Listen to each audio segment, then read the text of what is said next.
Hi, my name is Uoti Huotari and I'm the lead designer of Bliaron 2nd edition, a fantasy tabletop role-playing game of spiritual magic, Bronze Age and storytelling.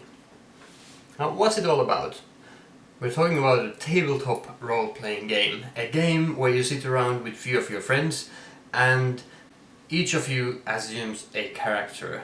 One of you, however, is going to be the game master who is in control of the world around you. Together you build a story by the actions of the characters and actions of non-player characters controlled by the game master.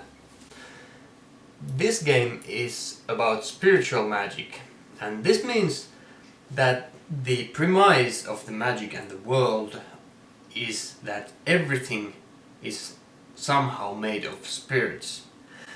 To understand what I'm talking about, we have to go a little bit back in time and think of the first people who had no religion and had no science, and they tried to explain the world in some ways. How do the waves work? How do oceans work? How do wind work? How does thunderstorms, why are there blizzards, like things like that? Why do we exist? How are we born?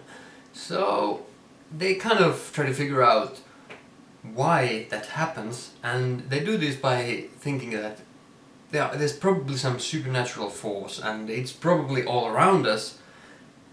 Have you, for example, experienced, you probably have, that when you go outside and you see maybe a few pebbles on the street, or you see a pattern in a wall, or you see I've once saw a pattern on a sauna window where the steam forms kind of like a face on the glass. You kind of start to see these figures, these shapes, that you kind of think that there's a person over there, and that is what makes you think that maybe there is also a spirit over there. It's really a cliche, but if you're on your back on a grass and you watch the clouds, it's a game where you kind of try to be creative and think what kind of shapes, what kind of figures those clouds make. This is the stuff that we're talking about. That what if everything actually had a spirit? What if that all that your mind sparks, what if that were true? So this is the premise of the spiritual magic in Bliaron. However, it's also a game of spellcasting, and what that means that you build spells through these effects and qualities, and by combining these you create spells. And this gives a lot of flexibility for the player. You can create all kinds of spells. There are trillions different combinations that you can achieve. And the calculations are pretty simple. There are three modes that you can use for creating magical effects. There are spellcasting, runesmithing and ritualism. Spellcasting is the most straightforward of all of these, and let's go through that first. You create spells through combining effects and qualities. Effects are things that actually make something happen, and qualities are things like how the spell acts. Let's say you want to make a lightning, then you could, for example, think that you want to lightning to be able to create some damage and destroy things. It could be then destroy flesh and matter. Let's say you want to have level 1 in that. Then you might want to have some heat in that lightning. You would maybe add 1 level of heat to that spell. Now you have 1 level of heat and 1 level of destroy flesh and matter. Then let's say you want it to be ranged spell, so you are targeting someone like 8 meters from you. For 8 meters you need a teleported quality on level 1, 2. Yes, on level 2. So now you have 2 levels of teleported quality, and you have a level of destroy flesh and matter, and you have a level of heat. You have 4 levels. The difficulty is 7 plus 4, 11. Therefore, it's pretty simple to calculate these difficulties. Usually it's like just one quality is one difficulty, one effect is one difficulty. What you do then? Now you know the difficulty, but what then?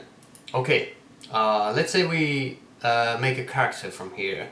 This is the online character sheet that you can use for generating characters also. We'll pick some. Let's make a Sahen mage. This is an organization. Sahen is an organization in Bliaron, in the southern parts of the continent, in the Republic of Bliaron, and they control magic very strictly. They are specialized in spellcasting, and they try to keep everyone away from magic. They kind of control the magic inside that republic. So let's make a Sahen mage, and our Sahen mage has a it has strength 2 and charisma 4, and our spell had destruction, therefore that's why it's strength, and our spell had heat, that's why it's charisma. Now you can either choose to pick just one of these, or you can make the average of these. So because your spell has heat and destruction, you have to choose either or make an average. So let's say we decide to use an average. That's 3, because 3 happens to be in the middle of 2 and 4. We roll 3d10. This is a site that can be used for rolling dice. So we get 6, 1 and 4. And 6 is the highest, we pick that. 6 plus 3 is 9.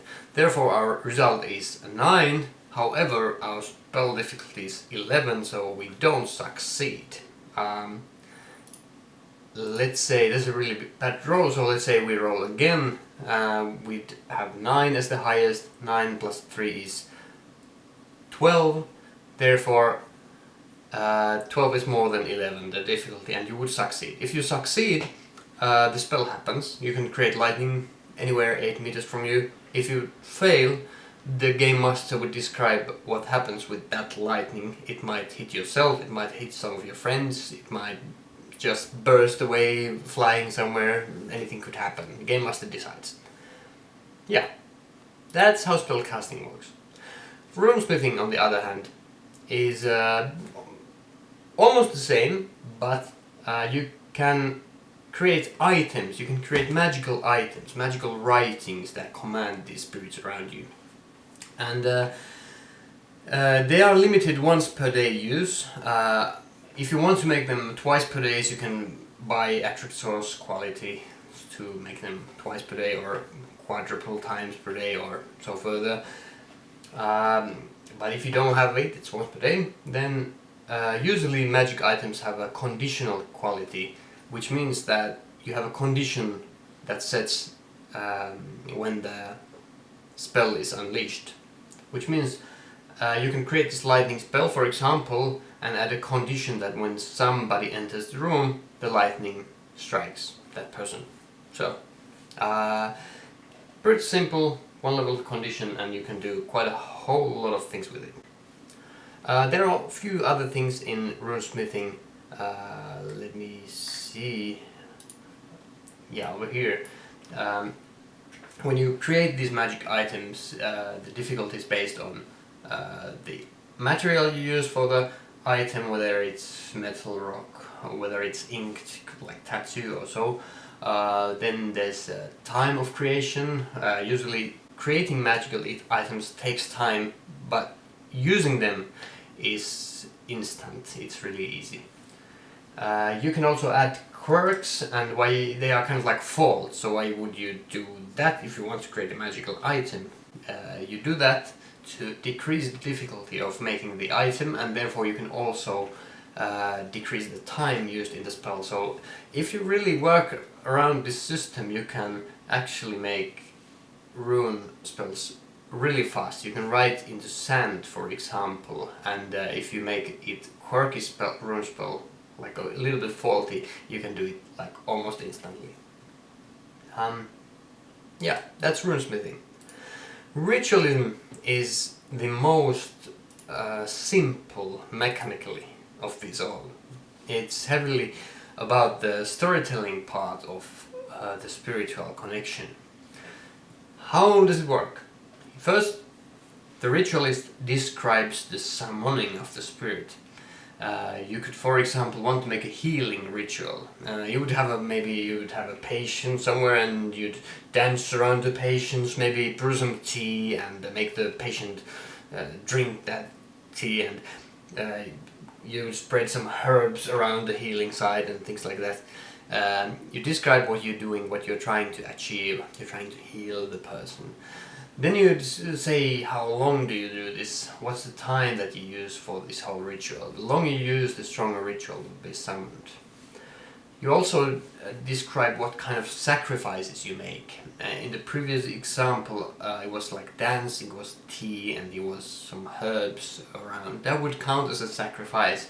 So you would be, perhaps this would be on level 2.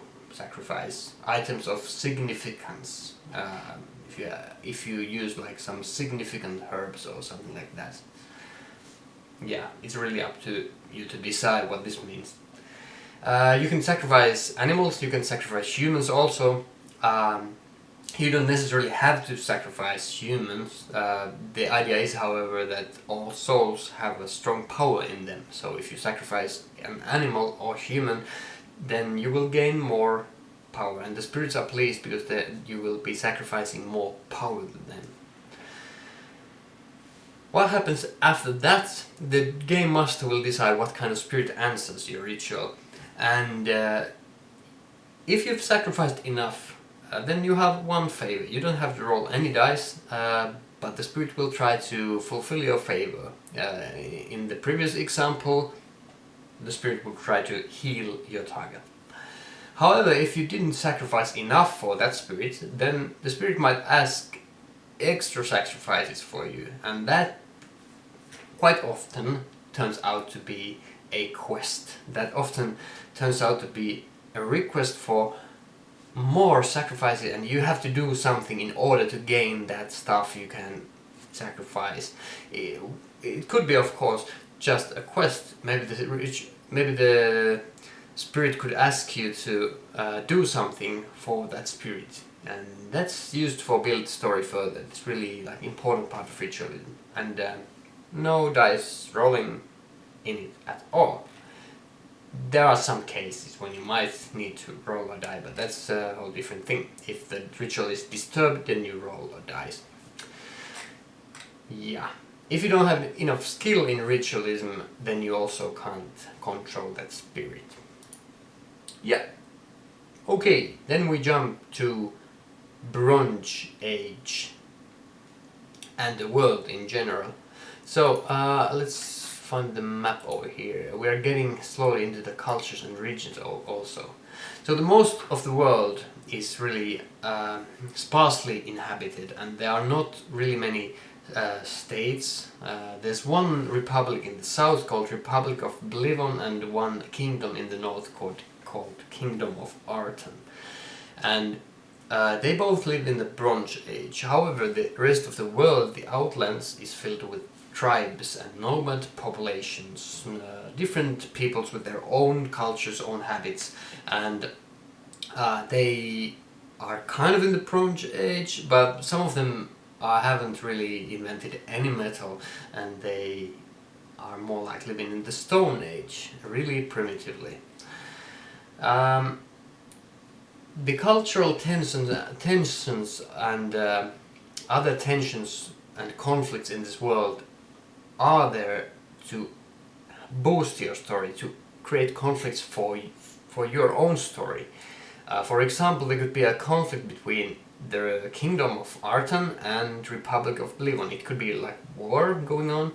It could be also an ideological conflict, because Bliaron is controlled by a mage organization called Grand Sahin, and that organization has prohibited ritualism in Bliaron. However, in the north, ritualism is quite okay. It's accepted as one way to control magic. In the Outland, it's almost the only way that's used.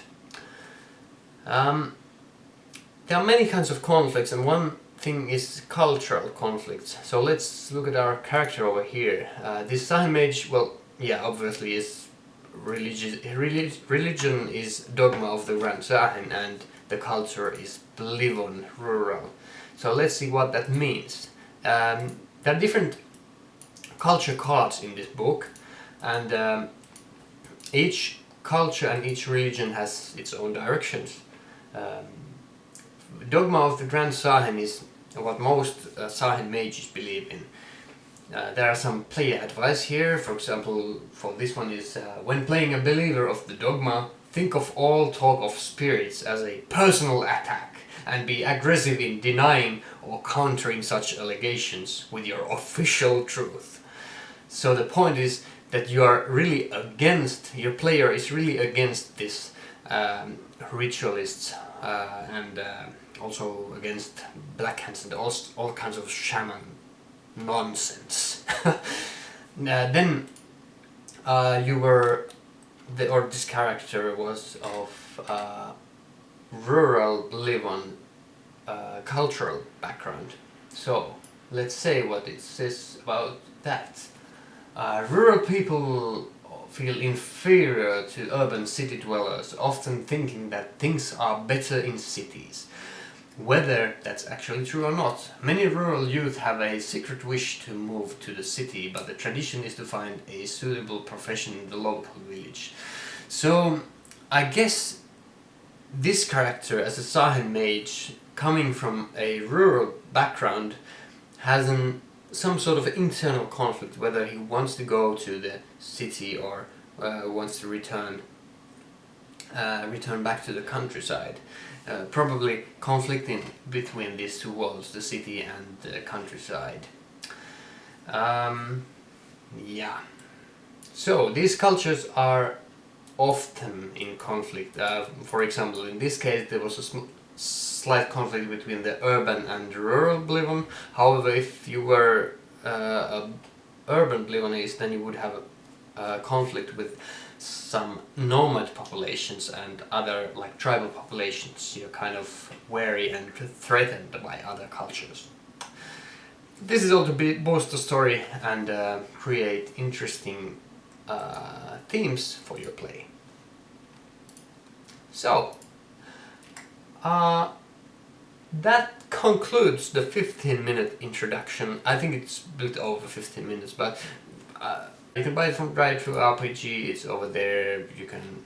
It's for $19.95 over there, and yeah, it's filled with beautiful art, and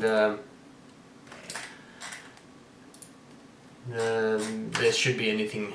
It should answer all your questions about the game anyway. So yeah, hopefully this clarified a bit what Bliaron is all about, and we're looking forward to see some questions over here. Yeah.